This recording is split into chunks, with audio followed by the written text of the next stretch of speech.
رحمنا وما ادراك ما اقليم رحمنا اللي تيعرف واحد التطور وواحد الجاذبيه مهمه نظرا للهويه الصناعيه ديال سيدي بوعثمان وكذلك الابتكار والجامعه اللي كاينه اليوم في بن قرير. ولكن الدور ديالنا حنا كوزاره هو كذلك نواكبوا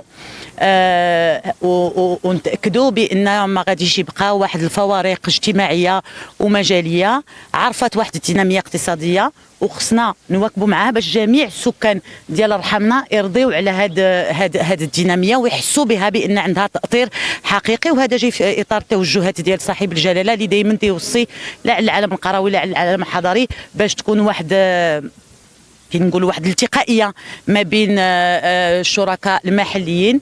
وهذا جا طلب من طرف سيد الرئيس وسيد العامل ديال رحمنا.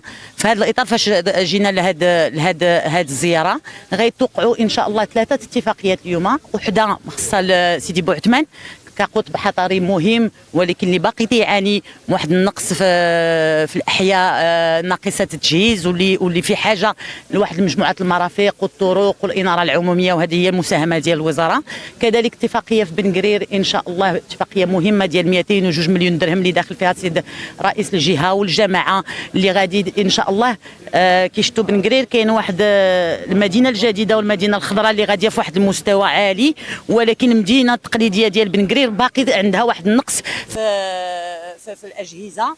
وداك الشيء اللي جينا نديروا بهذه الاتفاقيه نكملوا العمل اللي انطلقوا فيه اللي سبقونا وان شاء الله نزيدوا نقويوه، ومن بعد واحد الفتره ديال سنتين نديروا واحد التقييم ونشوفوا واش هذا الشيء عنده تاثير حقيقي على الساكنه ونواكبوه ونكملوا ان شاء الله في هذه الظرفيه تاع 5 و6 سنوات مع الساده الرؤساء ديال الجامعات، السيده رئيسه جامعه بن قرير، السيد الرئيس ديال جامعه سيدي بوعثمان، باش يرضيو عليهم الساكنه ويكونوا في المستوى ديال الثقه اللي وضعوا فيهم الساكنه. هذا الشيء اللي بغيت نقول لكم.